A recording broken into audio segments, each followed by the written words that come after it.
Chapter number 47, How to Lose Tons of Money.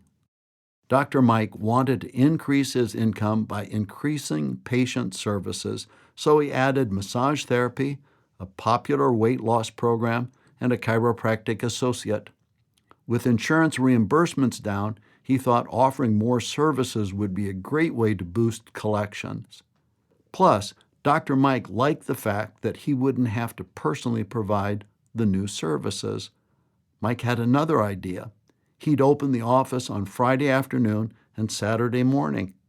The clinic will finally make money without me actually being there, he thought.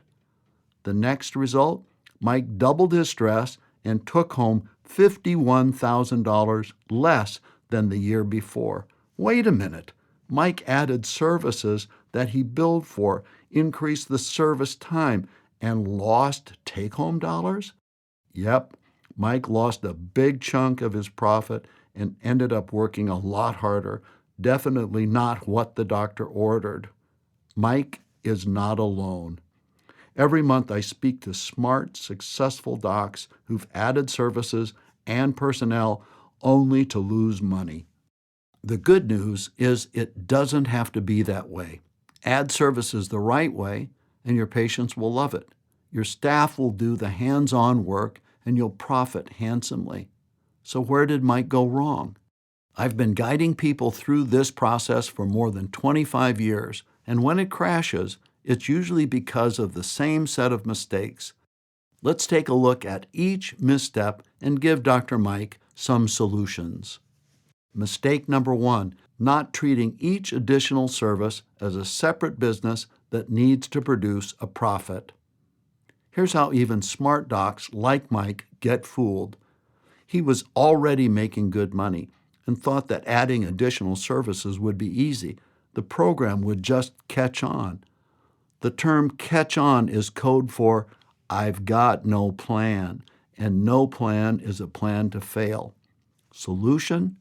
Add just one carefully launched service at a time, and even then, do it only after drawing up what I call a street-smart business plan.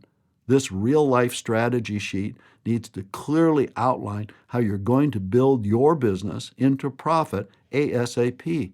Remember to calculate all the costs, especially labor. Another critical page is the marketing plan. You need solid answers to the 2 most important questions in your practice. How do we get new patients or new clients, and who's going to get them? Mistake number 2, not having one primary person to implement the business plan for each service. The last thing Dr. Mike needed was a bunch of extra projects on top of his current jobs as staff trainer, staff manager, marketing manager, office bookkeeper, and full-time chiropractor. There was no way he could keep on top of new services too.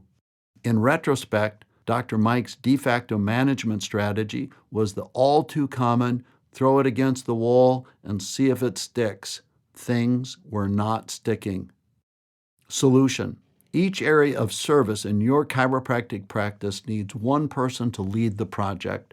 The project lead needs to understand Dr. Mike's vision and be able to implement his plan for how the service will be delivered. They also must know they're accountable to how the plan is working. For Dr. Mike, his project leads would be the massage therapist, the weight loss specialist, and his associate who covered the weekend hours. Mistake number 3, not having accurate, up-to-the-minute statistics. Without concrete data or statistics to tell him how each new service was producing, Dr. Mike was flying blind.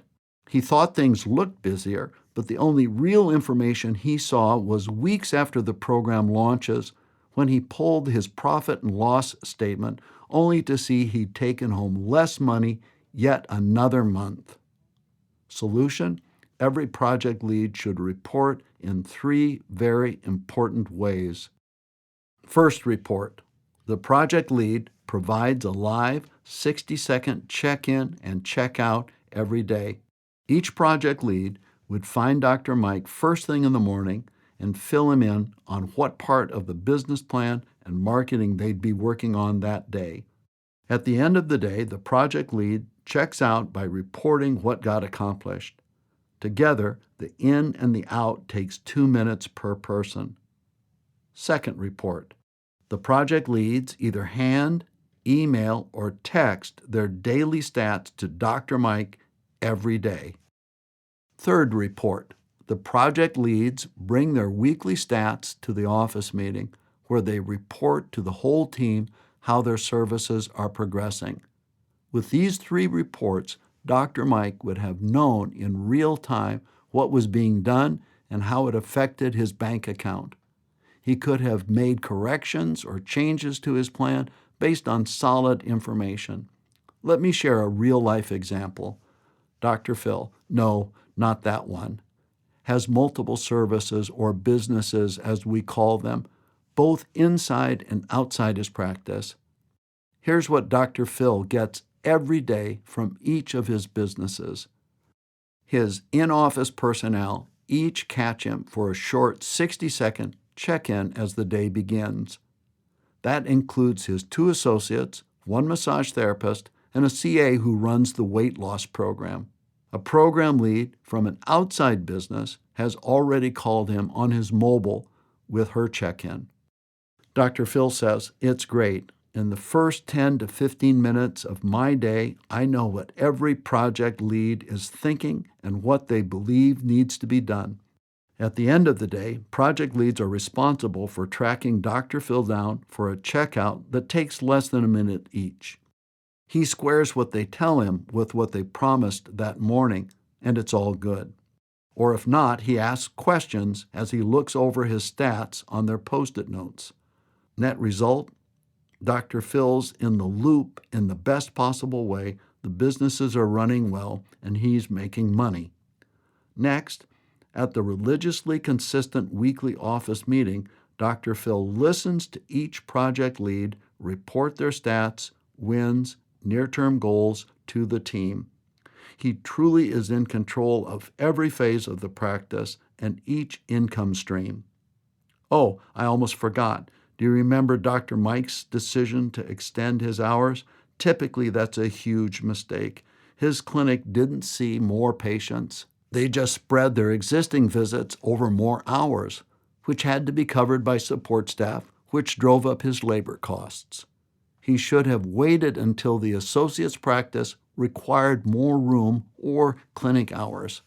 Now for a quick review of how to add new services and not lose money. Number 1, launch 1 service at a time using a street smart business plan to be in profit ASAP.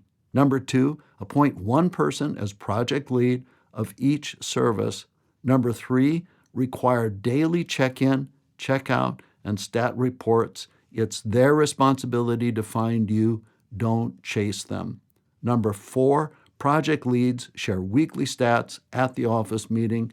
Number 5, keep new services limited to normal hours to keep your eye on them and save labor costs.